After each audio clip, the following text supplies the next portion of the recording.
Hello, this is Connor with part 10 of How to Grow Meow Greens. It is the 6th day of the Meow Greens being grown, so by this point your cat should have already started eating some of the Meow Greens.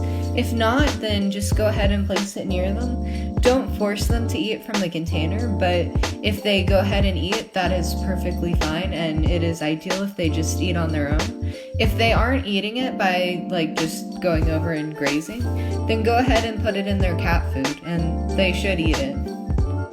The Meow Green should stay alive for about another 7 days, so that should give your cat plenty of time to go ahead and continue eating before it starts to get too old.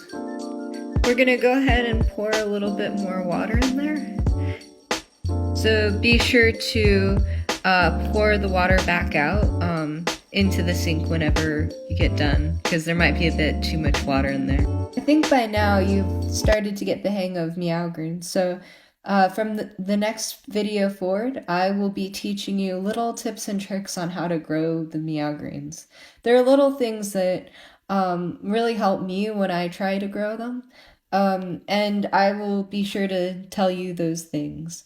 So next part, part 12, I will be showing you a few different things that have really helped me throughout my microgreens journey. So stay tuned for that.